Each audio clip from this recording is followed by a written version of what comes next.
खुलुमबाय फुंबिलिनि गोजोन हामलायनाय जासिबाय बाक्सा गेलफेजारनिफ्राय फोसावजानाय बड'लेण्ड खौराङाव नोंथांखौ बरायबाय दिनैनि रादाबखौ फरायदों आं रामेन बर'आ दिनैनि गाहाय रादाबफोराव दङ धमधमानि जार तालुकाव ड्रन बादि जुन्थि हायाव गोग्लैख्लायदों बाक्सा जिल्लानि अमयापुर गामिनि समबार बर' होननाय सासे सुबुङा दासिमबो गोमानानै दङ रायजोनि गुबुन गुबुन जायगायाव शिल्पी दिवस फालिदों शिलं मेघालयनि बर'फोरा बिटिसिनि जोनोम सान फालिनो साखाफारा उदालगुरिनि टंला UN एकाडेमियाव थाखो 10 फरायसाफोरनि बिदाय मेल भुटान हाजोनिफ्राय हाबख्लायबाय भुटिया आलासिफोरा धमधमा शान्तिपुर भलिबल क्लाबनि बानजायनायाव बृहस्पतिबारे गेवलां सानहर भलिबल बादायलायनाय खुंनाय जायो चिरां किनाबरगावआव खेराइ फोरबो फालिथायनि थाखाय सोलिदों लाहार फाहार नोंथाङा नायगासिनो दङ बड'लेण्ड खौरां दानिया फैदो आबुं रादाबाव धमधमानि जर तालुकाव ड्रनबादि जुन्थि हायाव गोग्लैख्लायदों जर तालुकनि दुब्लियाव बे सन्देह गोनां बिरग्रा जन्त्रखौ मोनदों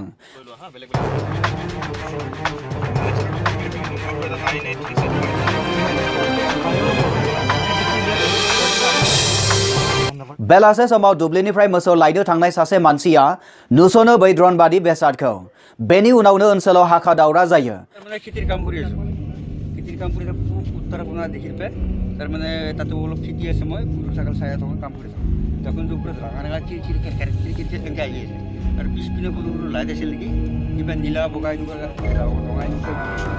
बेसादखौ नुजेनग्रा मानसिया फोरमायथिनाय बादिब्ला फंसे गिख्रंथाव सोदोब होनानै अखोरांनिफ्राय हायाव ड्रनबादि जन्त्रआ गोग्लैयो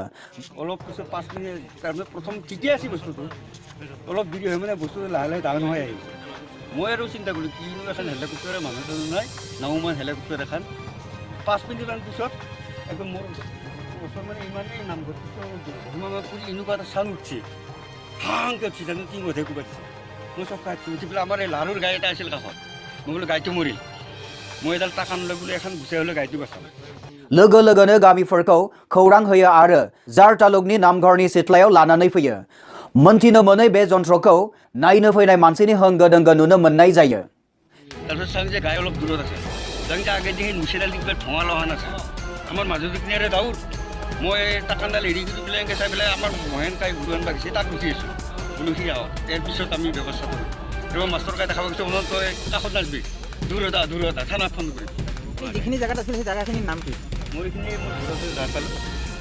जोबथारनायाव बरमा पुलिस थानानो खौरां हरनायाव DSPजों लोगोसे रैखाथि मावदांसा हानजाया जायगायाव नुजाथियो आरो ड्रनबादि जन्त्रखौ जब्द खालामो ड्रनबादि जन्त्रखौ रैखाथि मावदांसाफोरा बाहायनाय होननानै सन्देह खालामदों जुनिया सुलुंनिफ्राय मोनथिनो मोननाय बादिब्ला बे ड्रनबादि जन्त्रखौ UAV अनमेन एरियल भेहिकल होननानै मिथिनो मोननाय जायो आरो भारतारि रैखाथि मावदांसा हानजाया जर'खा गोनांथि बादियै बे बिरग्रा जन्त्रखौ बाहायो नोंथाङा नायगासिनो दङ बड'लेण्ड खौरां बाक्सा जिल्लानि अमयापुर गामिनि समबार बर' होननाय सासे सुबुङा दासिमबो गोमानानै दङ बाक्सा जिल्लानि तामुलपुर पुलिस थानानि सिङाव थानाय अमयापुर गामिनि गौतम बर'नि फिसाज्ला समबार बर' होननाय सुबुङा थांनाय 15 जानुवारि खालारनिफ्रायनो दासिम गोमानानै दङ मोनथिनो मोननाय बादिब्ला समबार बर' होननाय बै मानसिया मेघालयआव खामानि मावनो थांनानै 15 जानुवारि खालाराव गोमायो बे सावगारियाव नुनो मोननाय समबार बर'खौ सोरबाफोर नुयोब्ला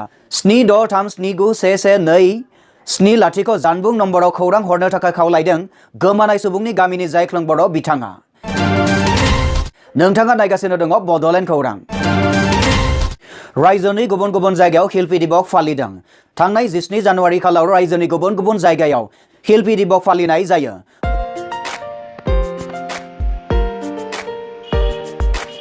धमधमायावबो रूपकुमार ज्योतिप्रसाद आगरवाला बिथांनि थैनाय सान शिल्पी दिवसखौ फालिनाय जायो धमधमा ओनसोलनि सोलोंथाइ फसंथानफोरावबो शिल्पी दिवसखौ फालिनाय जायो नैबेनो जाबाय धमधमा गोजौसिन फरायसालियाव खुंजानाय शिल्पी दिवसनि नुथाय फरायसालिनि फुंबिलि जथुमनि उनावनो महरगिरि ज्योतिप्रसाद आगरवालानि सावमुआव बिबार माला होनायजों लोगोसे फरायसा फरायसुलि आरो फोरोंगिरिजों गासैबो रुंसारि महरगिरि बिथांनि मेथाइ खन्थाइ रोजाबो आरो आवरायो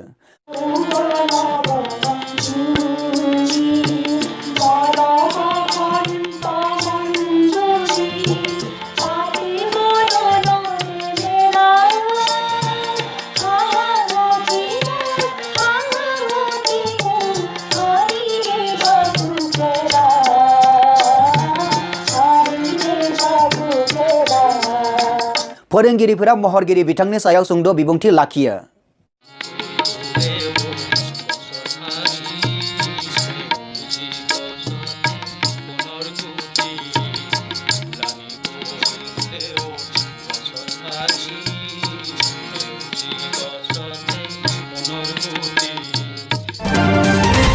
नोंथाङा नायगासिनो दङ बड'लेण्ड खौरां। शिलं मेघालयनि बर'फोराबो BTCनि जोनोम सान फालिनो साखाफारा। अल मेघालय बड' वेलफेयार एस'सिएशननि बानजायनायाव शिलंनि बर'फोराबो फैगौ 10 फेब्रुआरि खालाराव खुंजानो गोनां BTCनि जोनोम सानखौ फालिनो थागथियारि खालामदों।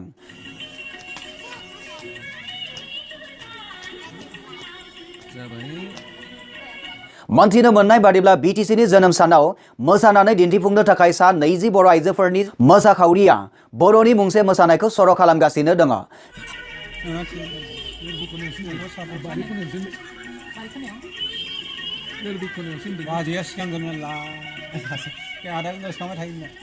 बे रादाबखौ जोंनिसिम दैथायहरदों शिलंनिफ्राय राहुल बसुमतारी बिथाङा। अदालगुरिनि टंला UN एकाडेमियाव थाखो 10 फरायसाफोरनि बिदाय मेल। अदालगुरिनि सिङाव थानाय टंला UN एकाडेमियाव 10 थाखोनि फरायसाफोरनि बिदाय मेलखौ मैया गाजा गोमजायै खुंनाय जायो।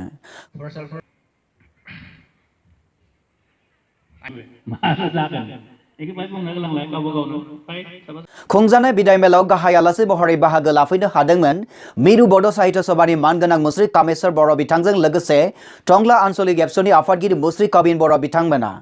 गावनि बिबुंथियाव टंला UN एकाडेमिनि गोरायुं बिथाङा गोबां बेसेन गोसा बोसोन होनायजों लोगोसे फरायसाफोरा मेट्रिक आनजादखौ मोजाङै उथ्रिसारनो हाथों होननानै मिजिं थिदों।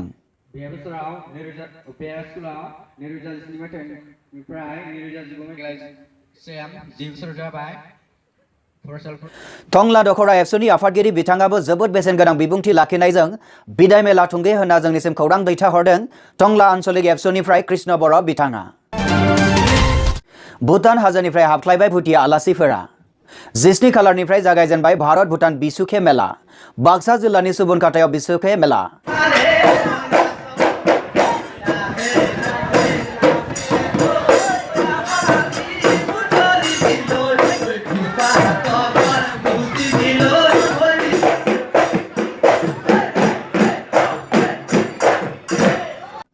खौसेथिनि बान्दोजों खाजादों भारत भुटाननि सुबुंफोरा। उदुलि मुदुलि जादों बाक्सा सुबुनखाटा ओनसोला। साखाथिनि भुटाननि थागिरिफोरजों बुंफबदों सुबुनखाटाया। जाहोना जाबाय भारत भुटान बिसुखे मेलाया जागायबाय। मेलानि गिबि सानावनो सोलिबोनाय जनजातीय सुबुंफोरनि मोसानाय रोजाबनायजों मेहेरगोनां जादों मेलाथिलिया।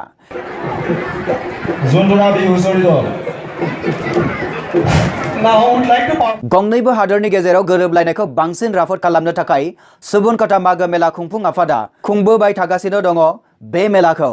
भुटाननिफ्राय फैनाय सेंग्रा सिख्लाफोरा रोजाबनाय मोसानायाव गोसोआ बोदोर रंजाखांदों।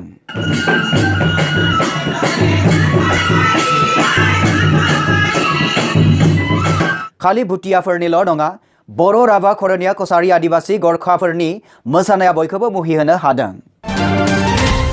दमदमा सान्तिपुर भलिबल क्लाबनि बानजायनायाव बृहस्पतिबारै गेवलां सान हर भलिबल बादायलायनाय खुंनाय जायो।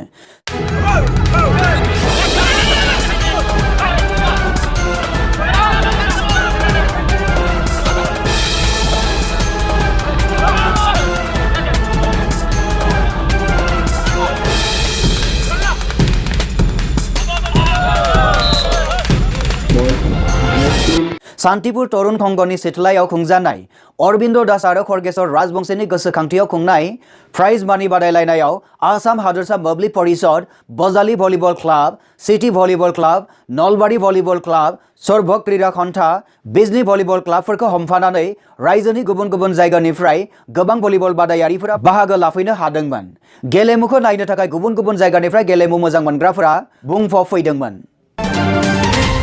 चिरां किनार बरगाव खेराइ फोरबो फालिथायनि थाखाय सोलिदों लाहार फाहार।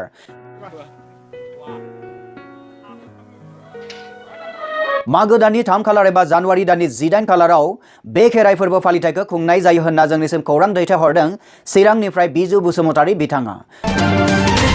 बेजों लोगोसे दिनैनि रादाबाबो एसेनोसै। गोजोन्थों।